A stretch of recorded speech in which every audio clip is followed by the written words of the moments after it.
Do you have an RO system for drinking water? Don't forget, you need to change the filters. Not sure how? In this video, I'm going to show you how to replace the filters in your reverse osmosis system. Don't forget to subscribe and turn on notifications. Let's go change and get this done. Come on.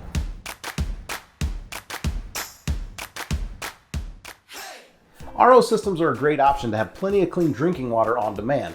In order to keep the quality of the water up, you do need to change the filters. The pre-filters and the post-filters change at least once a year, and the RO membrane you need to change every 2 to 3 years. You should be able to find replacements online.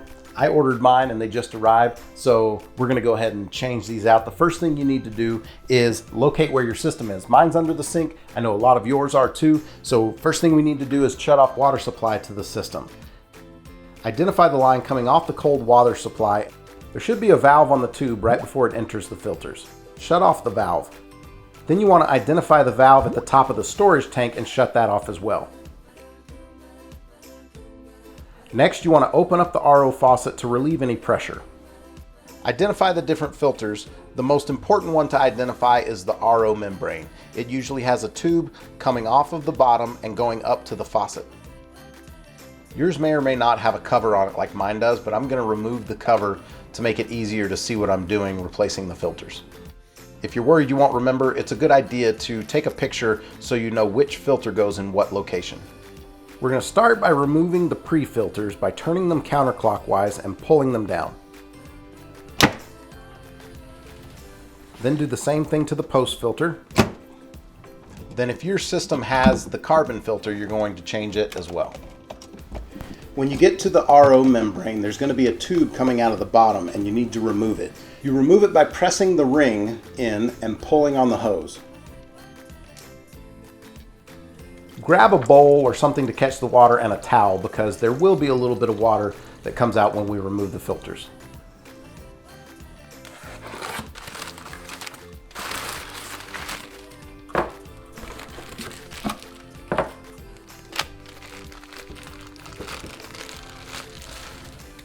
It's a good idea to put the date on the filter that you installed them so that you know when it's time to replace them again. Now I'm going to refer back to my picture and make sure that I put the filters back in the right location. Place pressure on top of the filter rack. Take the filter, insert it up into the rack, and twist clockwise.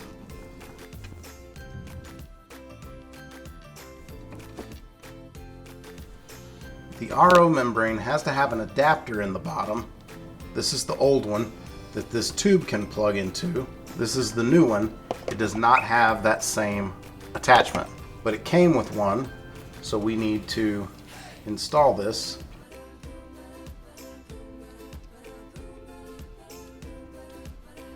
Tube coming off of the RO system should just slide in, but pull back to make sure that it made a good connection, and then install it the way that you install the rest of them.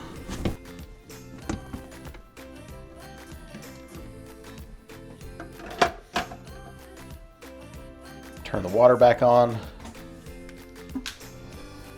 Open all of the valves. Now the system is pressurized and you just want to check for leaks.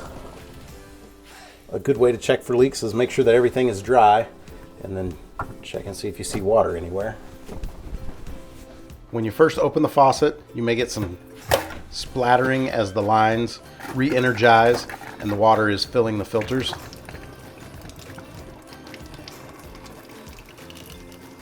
When you replace the filters, it's a good idea to empty the tank a couple of times to make sure you get rid of any impurities in the line.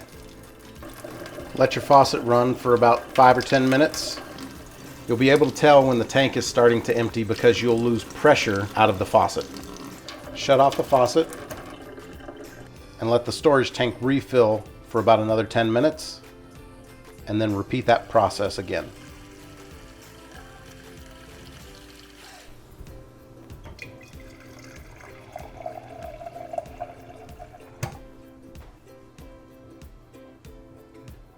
It's pretty straightforward. Drop me a comment if you found this video helpful and informative. If you ever get in over your head, stop and call a plumber that you trust for some help. Don't forget to subscribe and turn on notifications so that you find out next time we release a new video. Thanks so much for watching. Till next time, see ya.